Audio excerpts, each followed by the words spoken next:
राजकीय, सामाजिक, आध्यात्मिक, शैक्षणिक, शेतीविषयक बातम्यांसाठी आदर्श भारत माझा सदैव न्याय हक्कासाठी आपल्यासोबत. कोकण दर्पणचा 15वा राज्यस्तरीय पुरस्कार सोहळा व वर्धापन दिन उत्साहात संपन्न. एक विचार देशासाठी, चला अवयदानाचा संकल्प करूया. नवी मुंबई दिनांक 28 फेब्रुवारी 2026. सामाजिक बांधिलकी जपत विविध क्षेत्रात उल्लेखनीय कार्य करणाऱ्या व्यक्तींचा सन्मान करण्यासाठी आयोजित कोकण दर्पणचा 15वा राज्यस्तरीय पुरस्कार सोहळा व वर्धापन दिन समारंभ नेहरू नवी मुंबई येथे उत्साहात पार पडला. एक विचार देशासाठी, चला अवयदानाचा संकल्प करूया या प्रेरणादायी संदेशाखाली आयोजित कार्यक्रमाला राजकीय, सामाजिक, वैद्यकीय व शैक्षणिक क्षेत्रातील अनेक मान्यवरांनी उपस्थिती लाभली. विद्यार्थ्यांच्या कलागुणांना वाव देत समाजात विविध क्षेत्रात सेवाभावी कार्य करणाऱ्या व्यक्तिमत्वांचा पुरस्कार देऊन सन्मान करण्यात आला. तसेच कोकण दर्पणच्या समाजहिताच्या कार्याला उपस्थित मान्यवरांनी शुभेच्छा देत संपादक संजय महाडिक यांचे विविध अंगी व्यक्तिमत्वाचे कौतुक केले. अण्णासाहेब आहेर, आदर्श भारत माझा, नवी मुंबई. कोकण दर्पणानं जो ही प्रथा चालू केली आहे ती अत्यंत उत्कृष्ट स्पर्धा आहे. डॉक्टर अनिता तारळेकर फाउंडेशन या माध्यमातून ही चळवळ उभी राहिली आणि ह्या चळवळीचं नेमकं सार्थक काय झालं याची माहिती देण्यासाठी मी बोलवतो शुश्रूषा हार्ट केअर ग्रुपच्या administrative officer so Ashwini Kulkarni यांना.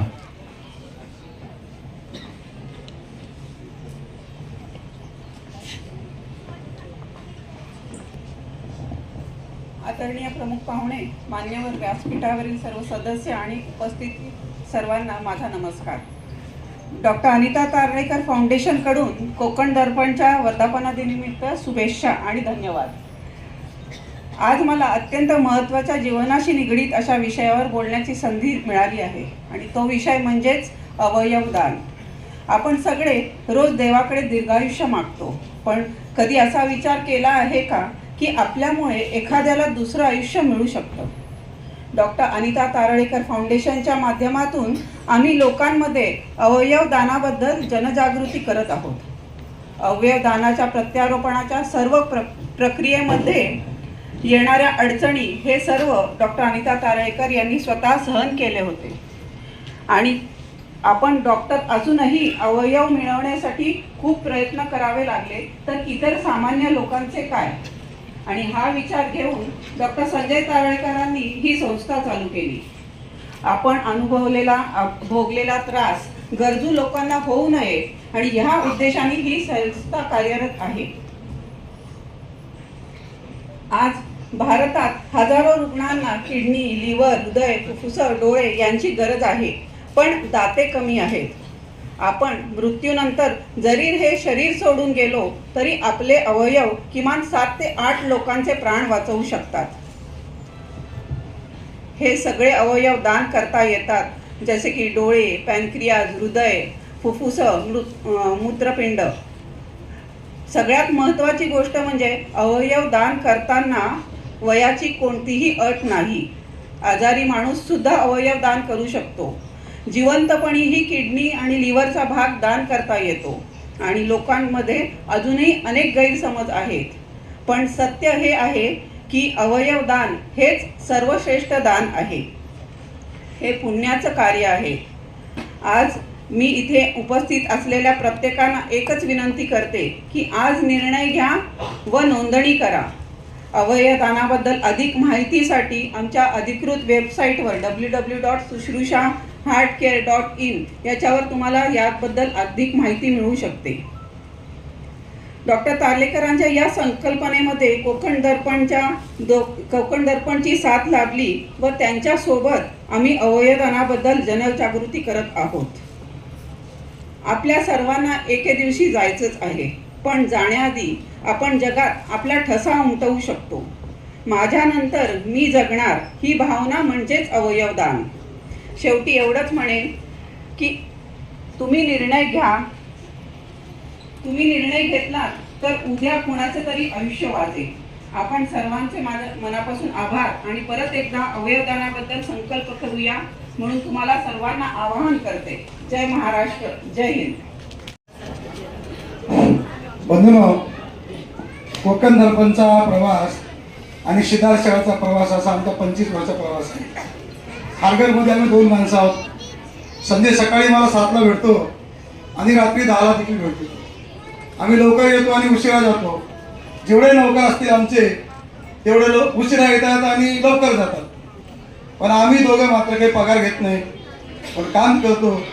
आणि एक दृष्टिकोन आहे की छत्रपती शिवाजी महाराज, बाबासाहेब आंबेडकर, शाहू महाराज या महापुरुषांचा विचार जो आहे सामान्य माणसाकडून कसा पोहोचेल यासाठी अत्यंत प्रतिकूल परिस्थितीमध्ये संजय काम करतो. मला अत्यंत अभिमान आहे. आणि गेली 25 वर्षापासून अशी सगळे माणसं जात, धर्म, वंश, पंथ, भाषा, प्राण याच्या पलीकडे, वय, पक्ष या सर्वाच्या पलीकडे जाऊन दुसऱ्या माणसाला मोठं म्हणण्याचं, दुसऱ्याचं मोठेपण मान्य करण्याचं आणि असं सगळ्या व्यक्तीला, सर्वसामान्य पाहुण्यांना एकत्रित करून सन्मान करण्याचं जे मन आहे ते अत्यंत मोठ्या मनाचा माणूस आहे. तसं ते रत्नागिरी जिल्ह्यातलेच आहेत. आणि त्याचा रत्नासारखाच माणूस आहे. तो प्रतिकूल परिस्थितीमध्ये प्रयत्न करतो त्याबद्दल. आणि सर्व कुटुंब तसंच आहे.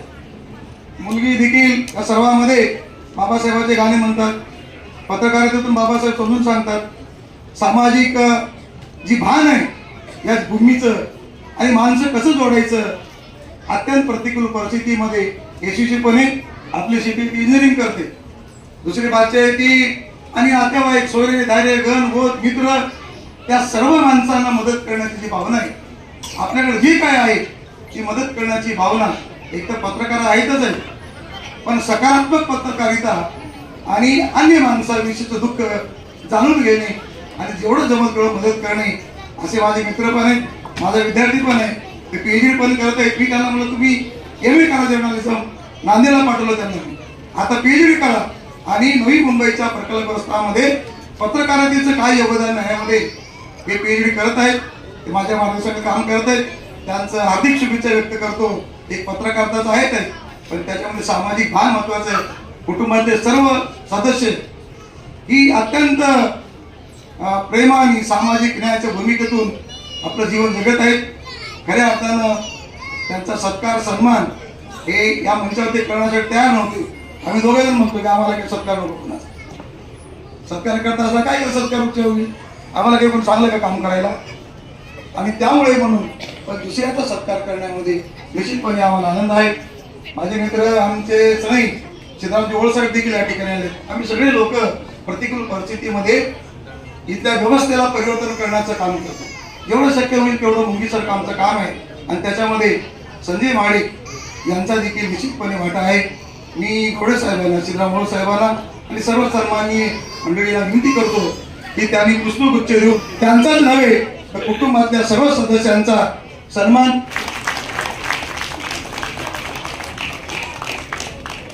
दर्पण 15वा वर्धापन दिन सोहळ्यानिमित्त त्यांना मनपूर्वक शुभेच्छा. अतिशय चांगल्या प्रकारचे उपक्रम या माध्यमातून ते राबवतात. राज्यस्तरीय पुरस्कार दिले जातात. विशेषतः विद्यार्थ्यांमध्ये शिवछत्रपती शिवाजी महाराज, डॉक्टर बाबासाहेब आंबेडकर यांचे विचार रुजले पाहिजेत याकरता चित्रकला स्पर्धा, निबंध स्पर्धा आणि नृत्य स्पर्धेच्या माध्यमातून देशभक्ती या ठिकाणी व्यक्त करण्यात आली. अशा प्रकारे सामाजिक संदेश देणारं वृत्तपत्र आणि त्यात विशेषतः प्रिंट मीडियामध्ये टिकून राहणं हे गौरवास्पद गोष्ट आहे. याकरिता त्यांना मनपूर्वक शुभेच्छा. हे केवळ वृत्तपत्र नसून एक सामाजिक चळवळ आहे. अनेक वर्ष ते तळागाळातल्या लोकांना, शोषित पीडितांना एकत्रित करून त्यांचा सन्मान करतात. आणि पत्रकारितेमध्ये म्हणजे डिजिटल पत्रकारितेमध्ये एक वेगळा प्रयोग त्यांनी करून ठेवला. आणि म्हणून कोकण दर्पण आज सर्वत्र पॉप्युलर झालेलं आहे. ह्या वृत्तसमूहाला मी शुभेच्छा देतो. धन्यवाद. नमस्कार, मी प्राध्यापक संजय नरवाडे नांदेडहून आलेला आहे. कोकण दर्पण या सोहळ्यासाठी, वर्धापन दिनासाठी मी खास करून आलेला आहे. महाडिक सर हे माझे विद्यार्थी आहेत. त्यांनी माझ्याकडे PG केलेलं आहे. MGA मास्टर ऑफ जर्नलिझम झालेलं आहे त्यांचं अतिशय सुंदर कार्य बघून मी पण प्रभावित झालेले आहे. अशा ठिकाणी की लोकशाहीचा चौथा आधार समजलं जाणाऱ्या मीडियामध्ये उत्कृष्ट प्रकारे काम करतात आणि सर्वसामान्य न्याय देतील, विकासात्मक गोष्टींना ते वाव देतील, शिक्षणाचे अजून बरेच काही इतर कार्यामध्ये चांगल्या गोष्टी करून आणतील. हा सोहळा बघून मी अत्यंत प्रभावित झालेला आहे. त्यामुळे मी या कोकण दर्पण टीमला पूर्णपणे शुभेच्छा देतो आणि वर्धापन दिनानिमित्त सर्व टीमला शुभेच्छा देतो. नमस्कार.